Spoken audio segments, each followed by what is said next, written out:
Good evening, Professor Davis and the rest of the class. My name is Jose Francisco, and I'm here to speak on Dr. Druin's role of children in the design of new technology. Let's start off by saying that Dr. Druin has this idea that children can positively impact the design of new technology.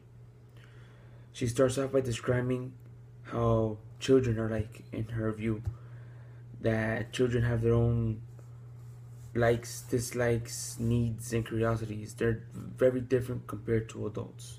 Children don't live by the same standards that adults live. They don't have the same pressures or anything that adults have. Adults have more knowledge on things, prior experience, and biases, you can say.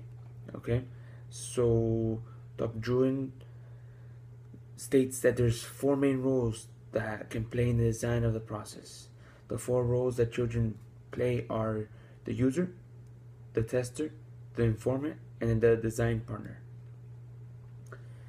In the user role, the children contribute to the research and development process by using the technology, while the adults observe, or the researchers, and they record what the child does or uses it and what it gets caught up in and what it doesn't flow as smoothly. The second user role is a tester. For example, let's define it.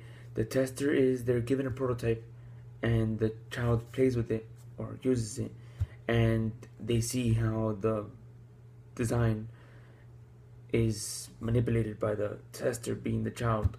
So if it's easy to use, if it's boring, if it's too easy, too difficult. For example, I come up with this new toy and I give it to the child to play with. If he sets it down in the first 2 minutes, then obviously we have an issue. It is too easy. That is the children or the child as a tester. The child as an informant is a little more confusing. The children input their ideas in sketches. The children are observed of existing technology before new technology is developed. The new technology is developed, and the children may again give his or her input of the design.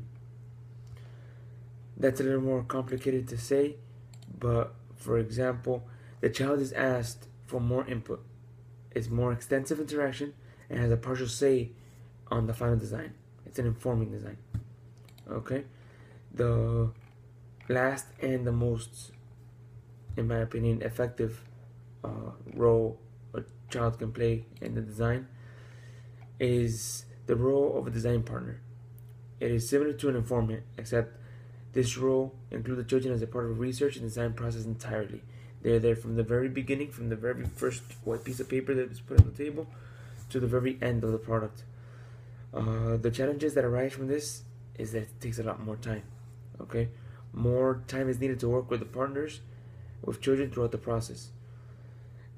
The children and the parents or researchers agree on what is good and what is bad, and what works and what doesn't. Okay, I agree with Dr. Druin. I believe that children do play a positive impact in designing new products. I've always thought of this as a fresh way to get new ideas, or as a way to implement new ideas, something completely out of the box. For example, let's talk about vehicles, a car. You and I both know what a car looks like, should look like, is supposed to look like, how it works, the common idea of a car. It has four wheels, 2 or 4 doors, depending on the car. It's a few inches off the ground, it has 4 rubber tires, and it usually has a gas or diesel engine, etc. A child has never been introduced or knows the element of a car. So if you tell them to design a car or transportation or something to take you from point A to point B, the child is going to design something completely out of the box. He is not going to be bounded by what can be done and what can't be done. He's just going to tell you what, in his mind, his design, what he thinks it should be done. Little confusing, I know, but essentially, children are unbiased. Children are less knowledgeable and have way less experience with certain things. So giving them things, they're naive to it, and they will show you the natural manipulation of that design. Thank you. Again, my name is Jose Francisco, and this is my presentation on my reaction on Dr. Druin's paper. Thank you. Have a good night.